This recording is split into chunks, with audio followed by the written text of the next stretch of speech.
कहानी की शुरुआत होती है एक ग्रुप एक्सप्लोरर की टीम से जो साउथ अटलांटिक ओशन के बीच में होते हैं। उस शिप पर डेविड नाम का एक वेदर ऑफिसर था जो मौसम का हाल बताता है। वो लोग एक ऐसे आइलैंड की तरफ जा रहे थे जो समंदर के बीचों बीच मौजूद था। सरकार ने डेविड को वहां इसलिए भेजा था ताकि वो उस आइलैंड के बदलते मौसम का ऑब्जर्वेशन कर सके। डेविड को लगभग 1 साल तक वहां रुकना था मौसम का डेटा कलेक्ट करने के लिए। पूरा साल मौसम का डेटा कलेक्ट करने के बाद फिर उसे वापस लौट आना था। डेविड को साल भर का खाना और जरूरत का सारा सामान दे दिया गया था। कई दिन के सफर के बाद आखिरकार वो आइलैंड तक पहुंच गए। वो लोग बोट की मदद से उस आइलैंड पर उतरे। ये आइलैंड पूरी तरह से वीरान था, जहां एक परिंदा भी दिखाई नहीं दे रहा था। उस आइलैंड पर एक लाइट हाउस और एक छोटा सा घर था जहां डेविड को रहना था, क्योंकि इससे पहले भी एक रॉबर्ट नाम का वेदर ऑफिसर यहाँ रहता था, लेकिन अब उसकी ड्यूटी का वक्त खत्म हो चुका था। उसने 1 साल तक अकेले उस आइलैंड पर रहकर मौसम का डेटा कलेक्ट किया। अब उसकी जगह डेविड यहाँ पूरा साल मौसम का डेटा कलेक्ट करने के लिए रहेगा और वो पुराना ऑफिसर रॉबर्ट शिप के साथ वापस चला जाएगा। लेकिन जब पूरी टीम ने घर को विजिट किया तो वो हैरान रह गए, क्योंकि वहाँ किसी भी इंसान का नामो निशान नहीं था। कमरे के अंदर पुराने ऑफिसर का सारा सामान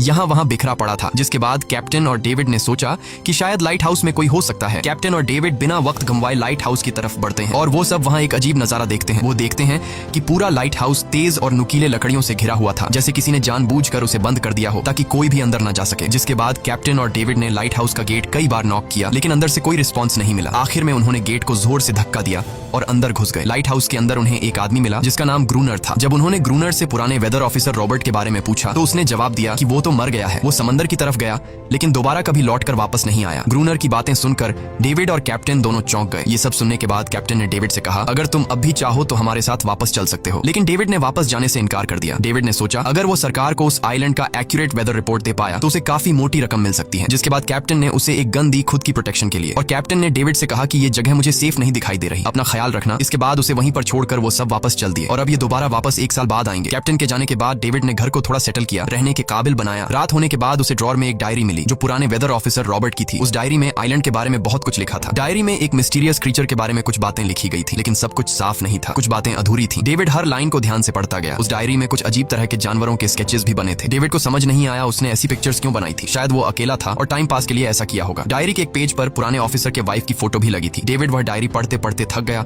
और धीरे धीरे उसकी आंख लग गई। अगली सुबह डेविड ने मौसम का डेटा कलेक्ट करना शुरू कर दिया, लेकिन समंदर के पास पहुंचते ही उसके कदम रुक गए। उसने देखा कि चट्टानों के बीच कुछ पत्थर अजीब तरीके से सजाए गए हैं और उनके बीच शेल्स रखे थे अजीब से पैटर्न में। डेविड ने सोचा शायद ये सब ग्रूनर ने किया है। वो ये सोचकर दोबारा अपने काम में लग गया। काम के दौरान जब उसने दूरबीन से लाइट हाउस की तरफ देखा तो उसे ग्रूनर के साथ एक और इंसान भी दिखाई दिया, लेकिन पलक झपकते ही वो गायब हो गया। डेविड ने दोबारा उसे देखने की कोशिश की, लेकिन फिर उसे लगा कि ये उसका वहम है। रात को डेविड अपने काम में बिजी था, तभी दरवाजे पर नॉक हुआ। उसे लगा कि शायद ये ग्रूनर है। डेविड ने उसका नाम पुकारा, लेकिन कोई जवाब नहीं मिला। हाथ में लैंप लेकर जैसे ही डेविड दरवाजे की तरफ बढ़ा तो उसके कानों में कुछ अजीब सी आवाजें गूंजने लगी जो किसी इंसान की बिल्कुल भी नहीं थी। और फिर उसने देखा गेट के नीचे से किसी अजीबोगरीब क्रीचर का हाथ अंदर आने की कोशिश कर रहा है। वो इंसान का हाथ बिल्कुल भी नहीं था। ये देखकर डेविड के पांव तले जमीन ही खिसक गई। वो तुरंत बेसमेंट की तरफ भागा और वहां जाकर छुप गया। कुछ ही देर में वो मिस्टीरियस क्रीचर घर के अंदर घुस चुकी थी। वो छुप छुप कर डेविड को ढूंढ रही थी और डेविड बेसमेंट के एक छोटे से दरार से उसे देखने लगा। डेविड की हलचल से उस क्रीचर ने डेविड को देख लिया, जिसके बाद वो क्रीचर डेविड को मारने के लिए तेजी से उसकी तरफ भागा और दरार से उसे पकड़ने की कोशिश करने लगा। तो डेविड ने खुद को बचाने के लिए फौरन चाकू उठाकर उसकी आंख में दे मारा। वो क्रीचर चीख के भाग गई, लेकिन वो कभी भी वापस आ सकती थी। और डेविड के दिमाग में ये बात कंफर्म हो गई कि जो डायरी में क्रीचर के बारे में बात लिखी थी वह सच है। डर के मारे वो पूरी रात सो न सका। अगली सुबह जब डेविड घर से बाहर गया तो उसने रेत पर कुछ पैरों के निशान देखे जो किसी इंसान के बिल्कुल भी नहीं थे। वो निशान सीधे समंदर की तरफ जाकर खत्म हो गए थे। अब डेविड को सब समझ आ गया था कि क्यों ग्रूनर ने लाइट हाउस के चारों ओर नुकीली लकड़ियां लगाई हैं। अब डेविड जान गया कि अगर मैं इस घर में रहूंगा तो वो क्रीचर मुझे कभी भी मार सकते हैं। डर के मारे डेविड लाइट हाउस की तरफ दौड़ता है और ग्रूनर को चिल्लाकर कहता है, गेट खोलो, मुझे अंदर आना है। लेकिन ग्रूनर उसे अंदर नहीं आने देता और कहता है, तुझे शिप के साथ लौट जाना चाहिए था। डेविड निराश होकर वापस लौटता है, क्योंकि ग्रूनर उसे लाइट हाउस के करीब भी नहीं देखना चाहता था। वो उसके ऊपर पानी गिराकर उसे दूर जाने को कहता है। अब उसे खुद ही कुछ करना होगा। उसने घर की हर एक विंडो को लकड़ी से बंद कर दिया, चारों तरफ नुकीली लकड़ियों से घेरा बनाया और गेट के बाहर पुराने कागज और किताबें रखी। फिर उन पर तेल छिड़क दिया ताकि अगर वो क्रीचर वापस आए तो उसे आग से डराकर भगाया जा सके। लेकिन एक बात थी जो डेविड अब तक नहीं जानता था और ये बात उसे आज रात पता चलने वाली थी। खुशकिस्मती से उसे घर के अंदर एक पुराना बॉक्स मिला। उस बॉक्स में एक गन थी और बहुत सारी बुलेट्स। ये देखकर उसे जिंदा रहने की थोड़ी सी उम्मीद मिली। जैसे जैसे सूरज ढलने लगा डेविड के दिल में डर बढ़ने लगा। कुछ ही देर में चारों तरफ रात का अंधेरा छा गया। डेविड गन हाथ में लिए घर के एक कोने में चुपचाप बैठा था। उसकी दिल की धड़कनें तेज थीं। तभी एक अजीब आवाज सुनाई दी और जब डेविड ने खिड़की से छुपकर समंदर की तरफ देखा तो जैसे उसके पैरों के नीचे से जमीन ही खिसक गई। उसने देखा कि सिर्फ एक नहीं बल्कि पानी में से कई सारी वही अजीबोगरीब क्रीचर्स उसकी तरफ बढ़ रही हैं। कुछ ही देर में वो सब इकट्ठा होकर कमरे का गेट तोड़ने की कोशिश करने लगे। डेविड ने तुरंत गोलियां चलानी शुरू की, जिनमें से कुछ क्रीचर्स गिरकर मर गए। डेविड को लगा कि गोली की आवाज सुनने के बाद वो डरकर भाग जाएंगे, लेकिन अपने साथियों को मरता हुआ देखकर वो और भी ज्यादा गुस्सा हो गए। तब डेविड प्लान बी अपनाते हुए गेट के बाहर रखे कागजों और पुरानी किताबों को आग लगा देता है। आग देखकर वो क्रीचर्स डर के मारे वापस समंदर में लौट गए, लेकिन अब वही आग डेविड के घर तक पहुंच चुकी थी। घर के दरवाजे ने आग पकड़ ली और धीरे धीरे फैलने लगी, क्योंकि पूरा घर लकड़ी का बना हुआ था। डेविड ने तुरंत एक चादर में खुद को लपेटकर अपनी जान बचाई और बाहर निकलकर लाइट हाउस के पास एक बड़े पत्थर के पीछे छुप गया। क्रीचर्स को शूट करते वक्त डेविड के हाथ में काफी गहरी चोट भी आई। तभी अचानक तेज बारिश शुरू हो गई। आग धीरे धीरे बुझने लगी, लेकिन पूरी रात की बारिश के बाद भी सुबह तक डेविड अपना घर नहीं बचा पाया। पूरा घर जलकर लगभग राख हो चुका था। अब अगर डेविड को जिंदा रहना है तो उसे लाइट हाउस में पनाह लेनी होगी। उसने अपनी राइफल उठाई और लाइट हाउस के पास के पत्थरों के बीच छुप गया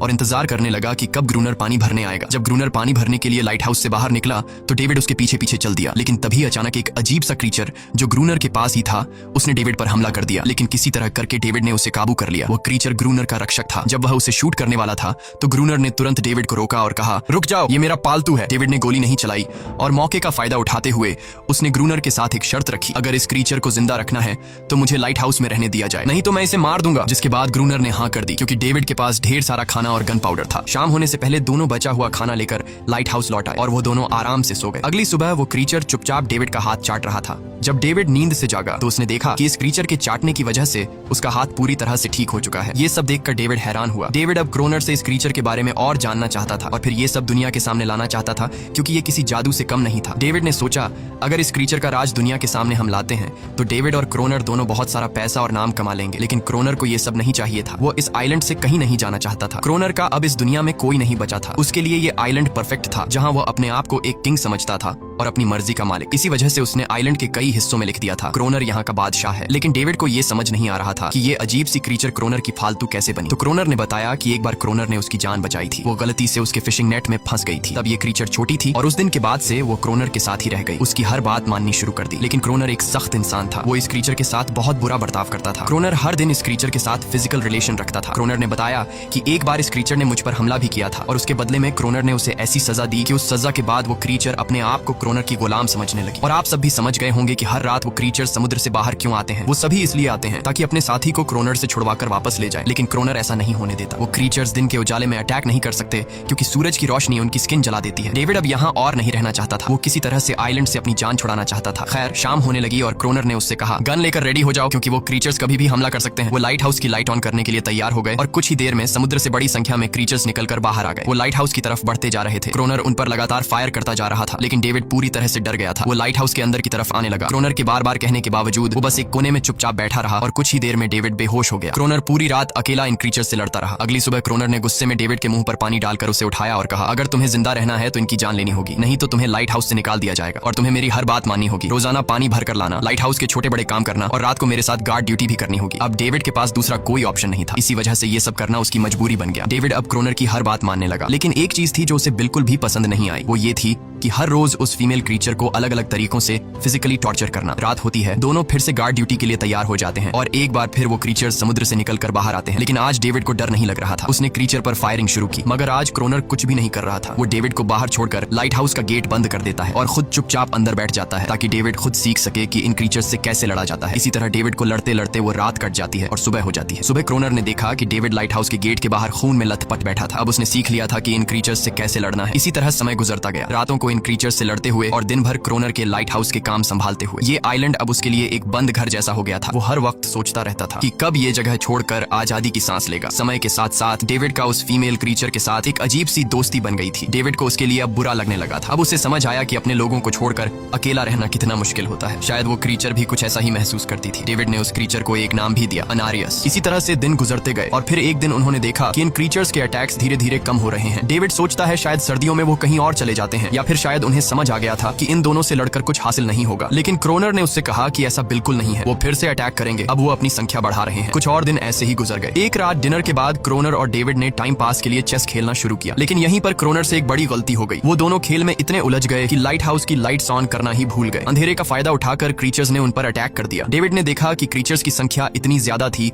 कि दो लोग मिलकर भी ज्यादा देर तक नहीं लड़ सकते थे, और इस बार उनके पास कोई प्लानिंग भी नहीं थी। गन्स की बुलेट्स भी ऑलमोस्ट खत्म हो चुकी थी। इसी तरह बचते बचाते वो लाइट हाउस के टॉप तक पहुंच गए, लेकिन इस बीच क्रोनर के पैर में एक गहरी चोट आ गई। वो क्रीचर्स आज उन पर भारी पड़ गए थे। दोनों को लगा कि आज उनकी मौत पक्की है, लेकिन खुशकिस्मती से सुबह हो गई। जैसे ही सूरज धीरे धीरे उभरता है, वो क्रीचर्स लाइट हाउस छोड़कर समुद्र में वापस चले जाते हैं। कड़कती धूप निकलने के बाद एनेरियस क्रोनर के जख्म को ठीक करने की कोशिश करती है, लेकिन अब तक डेविड को समझ आ चुका था कि वो इन क्रीचर्स के साथ ये लड़ाई जीत नहीं सकते। बुलेट्स भी अब खत्म होने के करीब हैं। उनके पास खाना भी इतना नहीं है कि वो ज्यादा देर तक चल सके। लकीली अगले दिन जब डेविड लाइट हाउस के बाहर इधर उधर घूम रहा था, तो उसने समुद्र में एक जहाज देखा। वो जल्दी से अंदर से फ्लेयर गन लाया और जहाज को सिग्नल देने गया, लेकिन क्रोनर ने उसे रोक दिया क्योंकि वो नहीं चाहता था कि डेविड यहाँ से जाए। उसी वक्त अनारियस ने क्रोनर पर हमला कर दिया। वो डेविड को क्रोनर से बचाना चाहती थी। क्रोनर किसी को भी ये आइलैंड छोड़ने नहीं देना चाहता था। ये आइलैंड उसकी अपनी दुनिया थी, जहाँ वो एक किंग की तरह रहता था। वो डेविड को भी जाने नहीं देना चाहता था। इतने समय से अकेला रहने के बाद अब उसके पास कोई था जिससे वो बात कर सकता था, और अगर डेविड उस शिप में वापस चला गया तो वो वहां जाकर सबको एनेरियस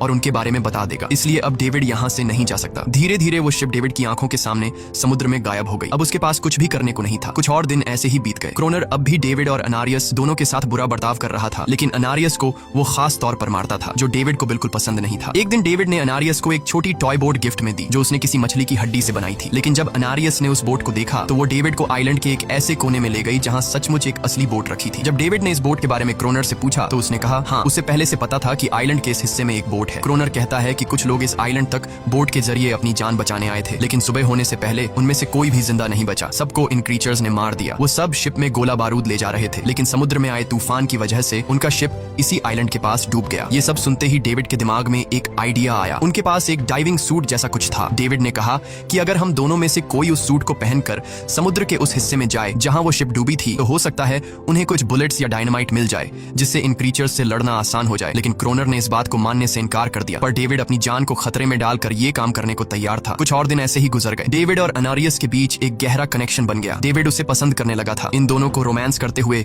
ये सब क्रोनर ने चुपके से देख लिया। क्रोनर को लगा कि अनारियस उसे छिन जाएगी, इसलिए डेविड को रास्ते से हटाना पड़ेगा। अगले दिन क्रोनर खुद डेविड की बात मानने को तैयार हो जाता है। वो डेविड से कहता है ठीक है, तुम सूट पहनकर नीचे पानी में जाओगे और वहां ढेर सारा RDX कलेक्ट करोगे, फिर मैं तुम्हें बोट से ऊपर की तरफ खींच लूंगा। लेकिन क्रोनर का असली इरादा कुछ और ही था। वो चाहता था कि डेविड उसकी मदद से समुद्र के नीचे रखे डायनामाइट के बॉक्सेस वापस सरफेस तक ले आए और उसके बाद उसे वही समंदर में अकेला छोड़ दे ताकि वो क्रिएचर्स उसे मार दें। इस तरह डायनामाइट भी उसके पास आ जाएगा और अनारियस फिर से उसकी गुलाम बन जाएगी। वो दोनों बोट में बैठकर उस जगह पहुंच गए जहां शिप पानी में डूबा था। डेविड ने डाइविंग सूट पहना और समंदर के नीचे उतर गया। नीचे जाने के बाद डेविड ने देखा कि शिप पूरी तरह तबाह हो चुकी है, लेकिन उसकी किस्मत अच्छी थी कि उसे कुछ डायनामाइट के बॉक्स मिल गए। लेकिन तभी अचानक कुछ क्रिएचर उसके सामने आ गए। क्रिएचर्स को देखते ही डेविड घबरा गया और नीचे गिर पड़ा। वो डाइविंग सूट इतना भारी था कि वह हिल भी नहीं पा रहा था और डेविड क्रोनर को ऊपर सिग्नल भी नहीं भेज पाया। क्रोनर को लगा कि शायद वह क्रिएचर्स डेविड को मार चुके हैं, लेकिन असल में वो तो सिर्फ दो छोटे बच्चे थे। डेविड ने जैसे तैसे करके अपना डाइविंग सूट वहीं छोड़ दिया और ऊपर सतह तक खुद को पहुंचाया। उन्हें वहां कुछ पुराने बॉक्स मिले जिनमें डायनामाइट था। इसके बाद यह दोनों काम पर लग गए। उन्होंने लाइट हाउस के आसपास 2 लेयर्स में डायनामाइट बिछा दिया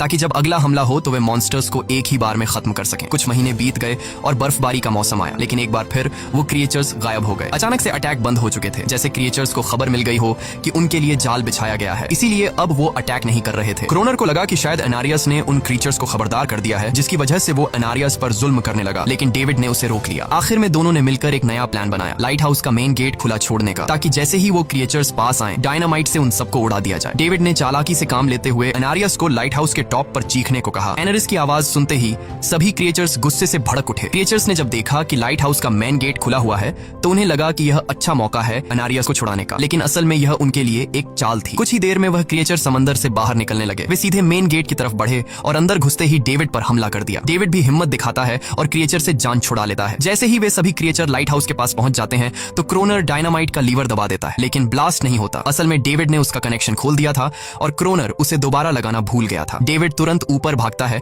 और डायनामाइट का वायर जोड़ना शुरू करता है। तब तक वो क्रिएचर्स लाइट हाउस पर चढ़ने की कोशिश कर रहे होते हैं, जिन्हें सिर्फ अकेला क्रोनर रोकता है। जैसे ही कनेक्शन पूरा होता है, डेविड पहला लेयर उड़ा देता है जिससे कई क्रिएचर्स ब्लास्ट में खत्म हो जाते हैं। लेकिन अभी भी काफी मॉन्स्टर्स लाइट हाउस पर हमला करने के लिए तैयार होते हैं। इस वजह से क्रोनर दूसरा लेयर भी ब्लास्ट कर देता है। दोनों उस जोरदार धमाके में बेहोश हो जाते हैं। अगली सुबह जब दोनों होश में आए तो उन्होंने देखा कि एनेरियस वहां नहीं थी। ब्लास्ट में चारों तरफ मरे हुए क्रिएचर्स पड़े थे। क्रोनर उन सबको मार रहा था जो जख्मी हालत में जिंदा बचे थे। तभी डेविड की नजर उनमें से एक के गले में लटके एक नेकलेस पर पड़ी। उस क्रिएचर को तड़पता हुआ देखकर डेविड को उस पर तरस आ जाता है और उसे अपनी गलती का एहसास हो जाता है। जिन क्रिएचर्स को वह अब तक खूंखार समझते आए थे वो भी इंसानों की तरह थे, सिर्फ बोल नहीं सकते थे। लेकिन क्रोनर के लिए यह सब बेकार बातें थी। उस दिन के बाद वह क्रिएचर्स फिर कभी अटैक नहीं कर पाए। लेकिन हर दिन समंदर के किनारे से रोने की आवाजें आती थीं। डेविड को अब तक नहीं पता था कि उन्होंने कितना बड़ा नुकसान कर दिया था, कितनी फैमिली टूट गई, कितने बच्चों ने अपने लोग खो दिए, सिर्फ एक गलतफहमी की वजह से। अगले दिन डेविड ने समंदर में उन क्रिएचर्स के कुछ छोटे छोटे बच्चों को देखा, वो सब जिन्होंने अपने परिवार खो दिए थे। डेविड ने पत्थरों का एक गोल सर्कल बनाया और उसके बीच में वह छोटी टॉय बोट रख दी ताकि एनेरिस उसे देखकर वापस लौट आए। डेविड ने कई घंटे इंतजार किया लेकिन एनेरिस कभी वापस नहीं आई। सुबह नींद से जागने के बाद डेविड ने देखा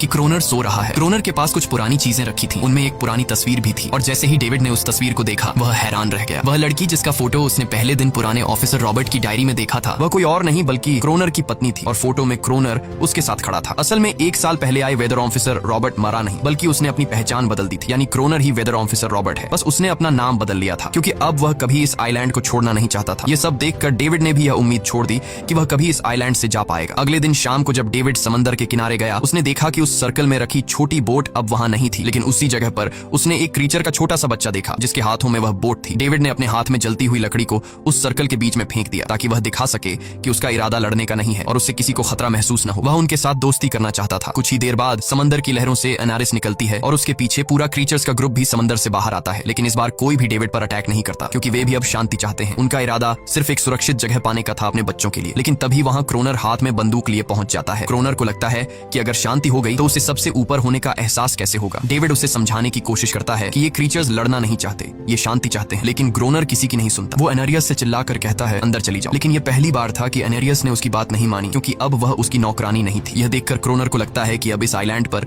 उसकी बादशाहत नहीं रही। क्रोनर खुद को अंदर से कमजोर महसूस करने लगता है क्योंकि अब कोई भी उसका हुक्म नहीं मान रहा था। गुस्से में उसने लाइट हाउस की तरफ कदम बढ़ाए। डेविड को लगा शायद क्रोनर को अब समझ आ गया होगा कि हर एक जानवर आजादी चाहता है, कोई भी किसी का गुलाम बनकर नहीं जीना चाहता। लेकिन क्रोनर के सर से बादशाहत का भूत कहां उतरने वाला था। जैसे ही वह लाइट हाउस पहुंचा उसने सिग्नल गन से एक फ्लेयर छोड़ी जो सीधा जाकर एक क्रीचर के बच्चे से टकरा गई। उस बच्चे की तुरंत मौत हो गई। सभी क्रीचर्स डर के मारे भाग गए और एनेरियस ने भी डेविड पर अपना पूरा भरोसा खो दिया। गुस्से से पागल डेविड तुरंत लाइट हाउस की तरफ भागता है क्रोनर को सबक सिखाने। डेविड उससे लड़ने लगता है, क्यों किया तूने ये सब? ये लोग तो बस शांति चाहते थे। लेकिन क्रोनर इतना हिंसक हो चुका था कि उसने डेविड को मारने का फैसला कर लिया। वह हाथ में लोहे का रॉड लेकर जैसे ही डेविड पर वार करने जा रहा था, डेविड ने उसे उसके असली नाम से पुकारा और कहा रुक जाओ रॉबर्ट, तुम खूनी नहीं हो। ये सुनकर क्रोनर एकदम रुक गया। असल में रॉबर्ट ऐसा इंसान कभी था ही नहीं। इस आइलैंड पर आने के बाद अकेले रहने की वजह से उसकी मेंटल हेल्थ बिगड़ चुकी थी। अकेलापन, अपनी पत्नी की मौत और गहरा डिप्रेशन, इन सब ने उसे ऐसा बना दिया था। वह असल में कोई किलर नहीं था, वह एक अच्छा इंसान था। क्रोनर को एहसास हुआ कि ये क्रीचर्स कभी लड़ना नहीं चाहते थे, वे बस शांति चाहते थे। क्रोनर ने उन्हें सिर्फ इसलिए मारा ताकि वह खुद को पावरफुल दिखा सके। और अब क्रोनर को अपनी गलती का एहसास हो चुका था, इसीलिए उसने खुद को उन क्रीचर्स के सामने सरेंडर कर दिया और कुछ ही पलों में उन्होंने उसे मार दिया। डेविड लाइट हाउस के अंदर खुद को लॉक कर लेता है। समय ऐसे ही बीतता चला जाता है